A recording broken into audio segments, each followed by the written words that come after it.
3年，数万公里，一共240天在房车上生活的日子。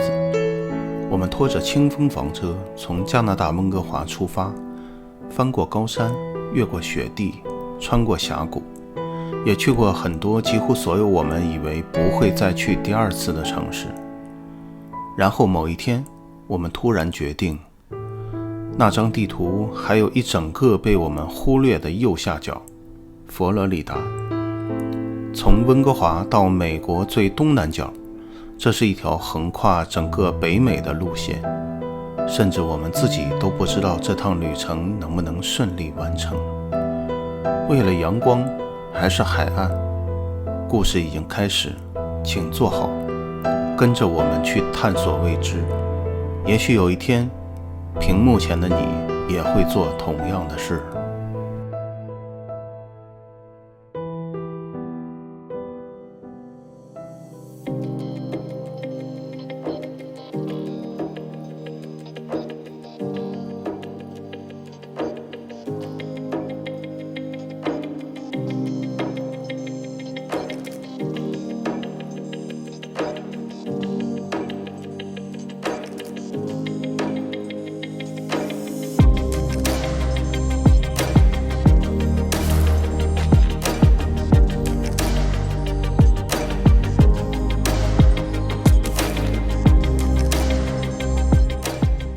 Melody 我们现在来到了休斯顿的市中心啊。哎呀，从营地出发呀，1个小时啊，时速要100多公里啊，才到达这个市中心。你的意思就是我们的营地好远好远啊？我们在郊区的，在郊区。对，在休斯顿的郊区的夜晚上。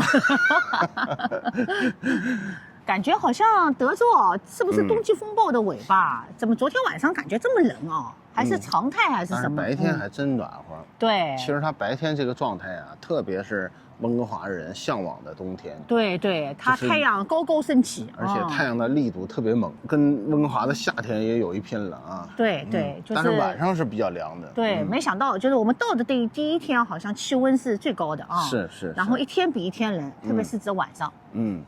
德州的初步印象怎么样呀？初步印象啊，就是人非常热情，然后车速特别快，然后皮卡多，马路宽。对，人特别热情。我觉得很多小细节里都能感觉出德州人的这个热情。就是他们特别容易说话，特别喜欢说话。对，就是可能一点头一微笑就能解决的问题，但是他们会愿意沟通，不吝惜语言来跟你沟通。我觉得特别热情。我在营地里几乎看到每一个人都跟我说话。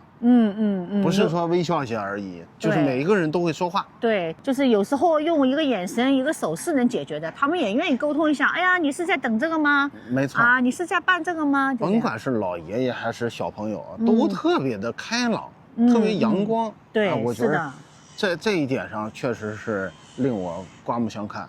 我觉得真让我体会到、验证出就是那个德州人的热情。然后马路上啊，就是时速都特别的快。然后大皮卡里有很多女性坐在里面。开车呢，能体现出这个德州人的本性啊，骨子里还是比较彪悍的。对对，是的。还有啊，昨天 Kevin 就发现了一个问题啊，他回营地的时候，车上就跟我讲，哎，你没发现吗？路上好像特斯拉很少。不光特斯拉，这个电车我就没发现几辆。啊，对对对，那我可能开1小时看不到几辆电车。我们昨天就是在 Costco 采购的时候，旁边看见一辆特斯拉，一辆 Cybertruck。对，今天我跟过一辆 Model Y， 那么再就很少看到了。Kevin 提了这个问题之后，今天我作为副驾驶，认真观察了路边所有的车。我们这1小时啊，应该是几千辆、几万辆的车过只发现了1辆特斯拉。对，为什么那个 Melody 提这特斯拉呢？因为我们昨天聊天聊了，马斯克把特斯拉在加州的总部啊挪到了德州来。对。所以说呀，任何人、任何富豪都是希望要新客户。其实温哥华满大街的特斯拉太多了。我们朋友身边好多特斯拉，甚至是粉儿啊。就是一辆特斯拉，比如卖掉了，还买下一辆特斯拉。对对，就是像温哥华这样的地方，是整个加拿大等于说气候又是最支持的，然后油价又是最贵的。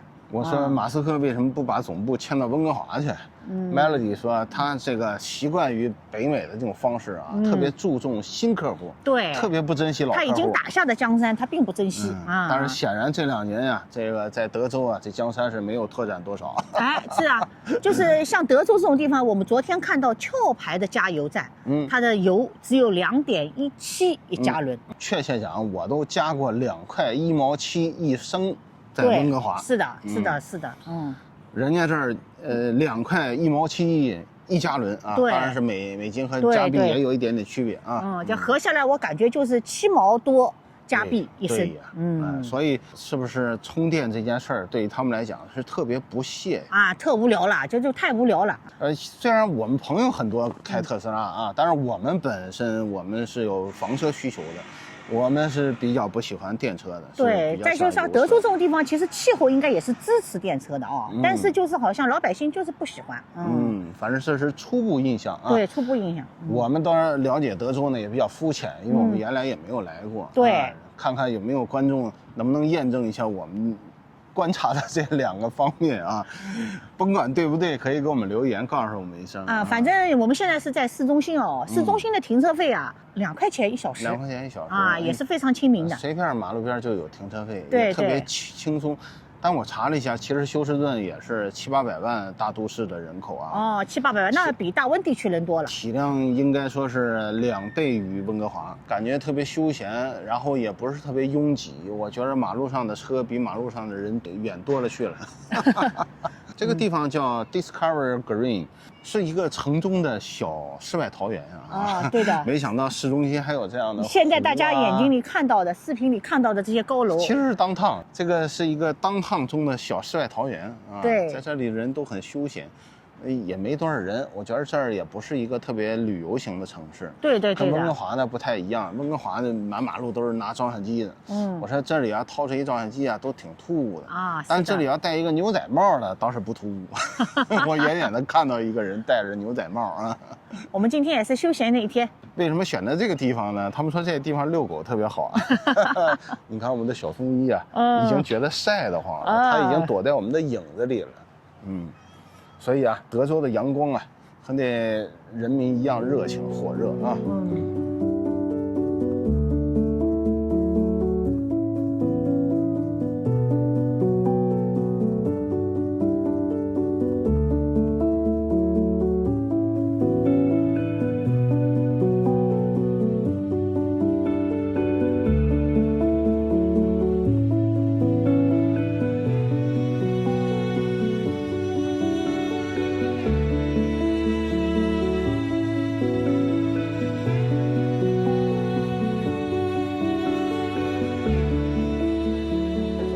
游客的选了个杯子，它有那个德州的，也有休斯顿的，但是我觉得这个德州的漂亮。对，你看牛仔帽、吉他元素，乡村音乐嘛，然后这个牛仔靴，你看牛仔，对，牧场那马丁孤星啊，孤星，然后这说不定是德州的议会大厦呀，或者什么的，对，很有特点。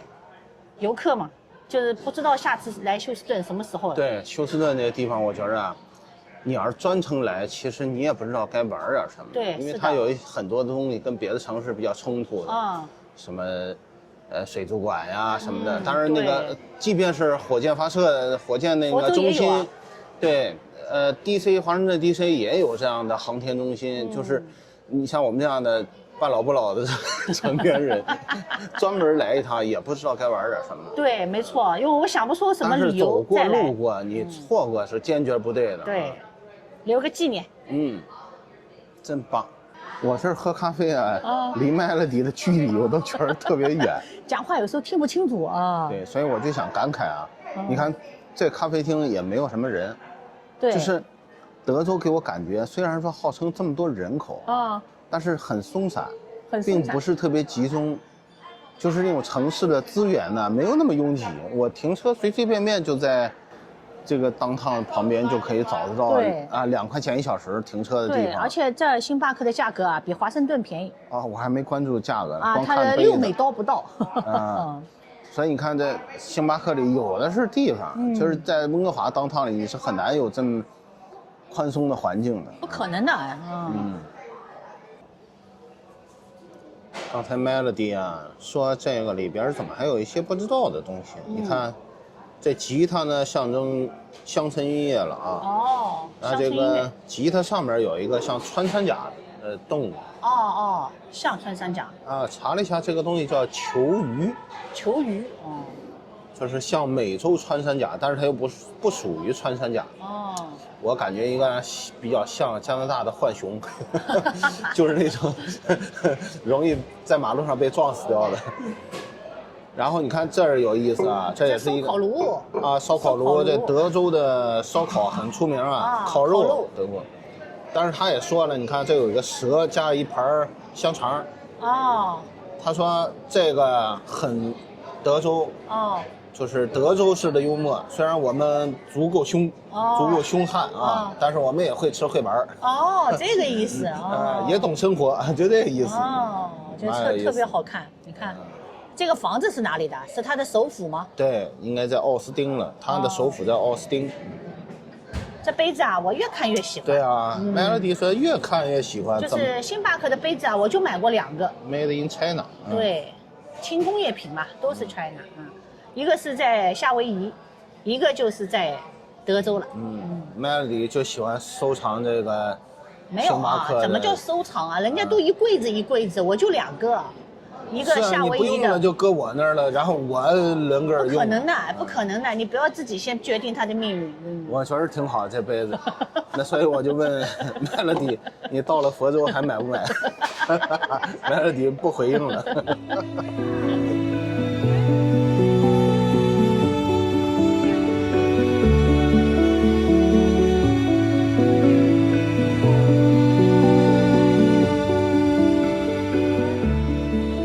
这里没有人，但是我们一定要来这里打一个卡。大家知道为什么我们一定要进休斯顿的中心了吗？ Melody 竟然说没有人知道后面那个标志是什么。没有人知道啊！火箭这个 R 是火箭发射，没有人知道啊。是个篮球迷都知道啊。这个是休斯顿火箭队的主场，叫丰田中心。哇，我看球的时候都20年前，这儿就叫丰田中心。谁没有年轻过？到现在还是丰田中心。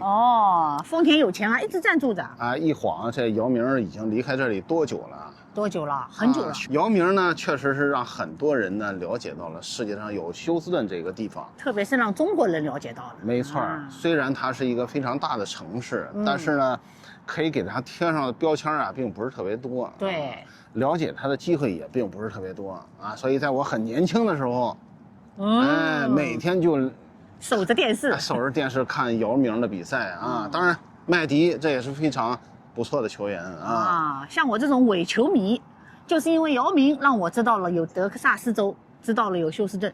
我相信，说不定还有人因为姚明啊，搬到这个地方住啊。搬我不敢说，我觉得屡次来捧场还是很多的啊。因为可以长期看他的比赛，姚明在这儿时间非常长。对对，比他在大鲨鱼的时间还要长。大鲨鱼，我那么印象中就待过1年，这也不是2年。没有大鲨鱼就没有后面的。你说的大鲨鱼，别人可不知道我都反应过来了一下午才知道。我说的是上海大鲨鱼。没错，所以很多人不知道大鲨鱼的，但是肯定知道火箭队打卡一下啊。Kevin 也有今天啊，不用抱这个电视机看这个火箭。当年就是有梦想，就是来看一场姚明的比赛啊。有球迷跟我说，长得高的人不稀奇，灵活的人也不稀奇，但是长得又高又灵活的只有姚明。这个人就是 Melody 的父亲。一个球迷教导一个伪球迷怎么看待球星。对啊，等我来到美国的时候，当时姚明已经不在美国了。那当时是易建联来了美国，对对对，我们还去洛杉矶捧过场。对，我和 Melody 还去洛杉矶湖人队去看过。当时还担心这个阿联的比赛，易建联是否能上场？哎呦，全场啊，反正他投进球也不是特别多，哎呦，就憋着一直等着，最后投进的时候，我们终于爆发了，没白来一次，还怕他万一不上场怎么办？对，因为我们买的是这种散客票，并不是他们的这种组合票啊。那会儿又没有科比了，对啊，所以呢，那个易建联就显然是我们主要去看湖人队比赛的原因了啊。所以有一个华人也不容易，现在又有一个华人在这里，叫杨汉森。火箭队吗？不是，波特兰开拓者队。哦，波特兰的。但是呢，他这个显然名气和这个段位不够啊，段位比起姚明还差得很远啊。长江后浪推前浪，一定会有后浪的。姚明，我替你来过了啊。奥拉朱旺，看到没有？奥拉朱旺，什么样的神存在呢？那这个是当年应该姚明所崇拜的人了。姚明能到他自己偶像的队来打球啊？哇，这个那更厉害了。这个是美国历史上非常伟大的球员，火箭队的。你看他打球的时候，80年代。姚明没出生了，刚出生。所以这个是一个能立在这儿，也是一件荣幸之事。但轻易不会拆掉的。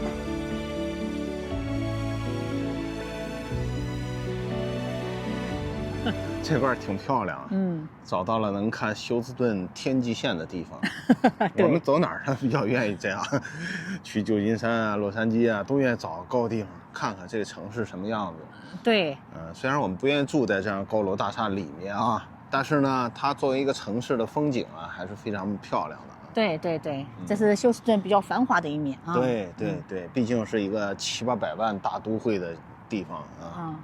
你进入德州之后有什么感受呢？我觉得这儿跟别的地儿都不太一样，就是它不是特别美国啊。其实美国有很多地方我们也去过啊，但是很有特点，就是跟别的地儿不一样。你比如说，我看这孤星旗，其实我们在加拿大也好，在美国别的州也好，不经常能够看到私人家里或者小企业挂自己的省旗、州旗。对，一般都是在比较正式的地方才会挂省旗和州旗啊。对。但是我觉得德州到处都能看见那面孤星旗。对，是，不管是商家还是私人啊。对，礼品店里竟然还卖这个孤星旗啊，还有很多房子的建筑外面都有这个孤星的标志。对，然后就是他们特别要突出这个，很多那个，比如礼品啊或者设计啊，它都比较要突出，这是德州，这是不一样的美国。对对对，啊，有这种感觉。他们领地意识更强。没错，我觉得，就他们应该是有那种强大的自豪感，就是作为这个州的人，没错，是因为自豪才要炫耀。没错，不仅仅是一个美国人的自豪，而且是一个美国德州人的自豪，就那种感觉。是的。其实那天我们进入德州的时候啊，就发现德州有和别的美国地方不一样啊。你看我们去那个海利加油站，最后Kevin拿了点啤酒。啤酒呢拿在他手里，最后结账的时候，我从我的皮包里掏出我们的证件。对。他说不可以，谁拿着酒，谁就要出示证件，哪怕是我出示他的证件也不行。他反复跟我要证件，而 Melody 已经把证件递给他，对，他还在跟我要证件。对，然后他后来解释，他说我要跟你解释一下我们德州的法律。对，说你从那个地方把啤酒拎过来，对，我就要冲着你要 ID。对，你别人拿 ID 是不行的，是的，这是我们这儿规矩。他说我跟你讲一下，以免你去别的地方，他一看我就是外地人了啊，对。所以这一点，我觉得就是人家也很清楚的跟我们解释了啊，就是其实有些时候啊，就是矛盾啊、误会啊，或者你认为的歧视啊，是可能不理解，因为你不了解那规矩，对，你上来不懂他那规矩，做错了什么东西，他可能比较耐心的告诉你，他也可能不耐心的告诉你，对对，他就说不行，他如果不跟你解释原因，反正我走哪儿，我觉得亚裔我几乎没怎么看到，对，就昨天 Costco 里面有一个我都不说华人，我说亚裔。整个这个州我3天了，我都没怎么看过。他看到我很热情，他说你好。但是我知道，就是华人在休斯顿也有很多人，但我知道啊，可能他们居住在某一个特定的区域啊。那反正我最近3天我就没有怎么见到马路上有华人或者亚裔，但是我觉得他们对我没有任何。我觉得德州的人真的特别热情。刚才我们停车交费的时候，那个机器啊不能自动打印那个收据。然后有个人就特意开车停下来告诉我们说这个机器不灵，是他就停在旁边，他刚才付完那个费的时候，他发现那个付费的表啊不灵，那工作的不工作不打印，然后他看我在那摁半天，然后他就还没走，刻意的下来告诉我，对，他因为是踩了一脚刹车，告诉我们，对，告诉我说这表不灵。他说你最好去用 app 付钱。我说我已经刷完了，他也扣完我钱了，只是他不打印出来。然后他说那就没办了，那你就 OK 了。所以我觉得特别热心。对，是的。这种事情我觉得在大都会里边就比较难得。你比如说你要去纽约。对吧？走在第5大道上，谁跟你打个招呼，那是神经病，是吧？我觉得旧金山啊、洛杉矶啊都不会。你即便你在温哥华当趟或者列治文那种地方，你马路上谁跟你打招呼，你也觉得他有病，对吧？但是你在稍微偏远一点的乡下的地方，就好一点的社区，但是休斯顿并不偏远。哎，休斯顿竟然就是在社区里，哪怕是一个高速公路加油站的服务人员，打扫卫生的，他都跟你打招呼，我觉得特别热情，我觉得挺温暖的，这个地方挺好的。我们在休斯顿啊逗留3晚，时间非常短，也把我们这种短暂逗留的心得呢分享给大家。对，那么记录下来呢，也便于多年之后我们能回忆现在自己这种感受。没错，因为美国这么多地方，虽然都是美国，但是它还是有细微之处不一样的。所以我们也想去体会一些每一个地方不一样的特色。对，日后我们再提起美国哪里，北美哪里，我们还是有发言权的。如果没有到过这个地方，都没有见过这个地方什么样的，你去跟人家讲啊，上来就是美国怎么样，加拿大怎么样，其实是没有说服力的。对，我们拿3天的生活经历，留下自己对休斯顿的印象。有点不舍得走。但是有更遥远的远方在等着我们，因为我感觉似乎好像第2次再没有什么这么强大的理由让我们路过这儿。因为我对休斯顿的这种情怀是 Melody 没有的。对，你别看他是上海人，姚明也是上海人，他没有那种情怀。因为我看姚明已经看了10年的时间，每天为这个火箭队加油啊，就是每天看着这帮人赢啊、输啊、胜啊、负的啊，就是起起伏伏啊，是有一种情怀的。男人至死是少年。